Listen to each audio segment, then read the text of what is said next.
Hello viewers, welcome back to our Ramajayam channel. அன்னையின் அமுதமொழிகள். ஆரோக்கியமான உடலுக்கு உடற்பயிற்சியும் ஆரோக்கியமான மனதிற்கு பிரார்த்தனையும் நல்லதொரு சமூக குடிமகனாக வளர ஆன்மீக சிந்தனையும் ஒவ்வொரு மனிதனுக்கும் அவசியம் தேவை.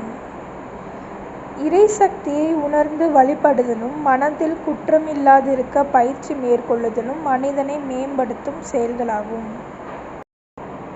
தீய சக்திகளை அசுர சக்திகளை நம்மை நெருங்க விடாமல் செய்ய இறைவனை நம் நெஞ்சத்தில் குடியமர்த்த வேண்டும்.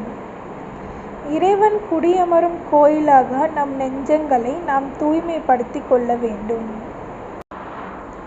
மனித இனத்தை அழிக்கவும் அல்லல் படுத்தவும் மனிதனுக்குள் இருக்கும் அசுர சக்தி அடிக்கடி தலை காட்டும். அதை அடக்கி சுருட்டி அமைப்படுத்தும் பிரார்த்தனையும் தியானமும் யோகமும் அதே மனிதனின் அகத்திற்குள் இருப்பதை நாம் அறிந்து கொள்ள வேண்டாமா?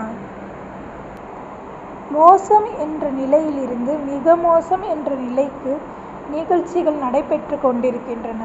ஆனால் நாம் அனைவரும் மகத்தான சக்தி படைத்த இறைவன் மீது நம்பிக்கை வைத்து நம்மை அவர் கைவிட மாட்டார் என்பதை உணர வேண்டும். விடிவதற்கு முன் எப்பொழுதும் இருள் இருக்கும்.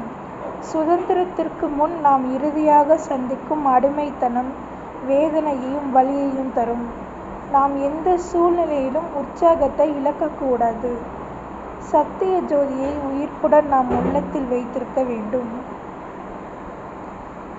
தியானம் செய்ய விரும்புவோர் உடல், உடை, மனம் ஆகியவற்றை தூய்மையுடன் வைத்திருக்க வேண்டும். எண்ணங்கள், சிந்தனைகள் ஆகியவற்றில் ஒரு ஒழுங்கமைதி இருக்க வேண்டும். சுயநலம், சொந்த சுகபோகம், தன்னுணர்வு ஆகிய உணர்வுகளினின்றி பரந்துபட்ட மனித சமூகத்தின் நன்மைகளை முன்னிறுத்தி பிரார்த்தனை செய்ய வேண்டும்.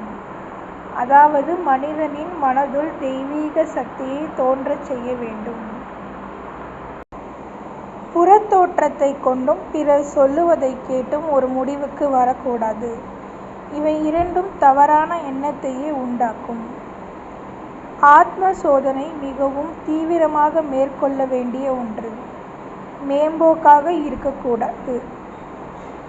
பேச்சை நிறுத்து, செயலில் இறங்கு, சிந்தித்து உணர்க.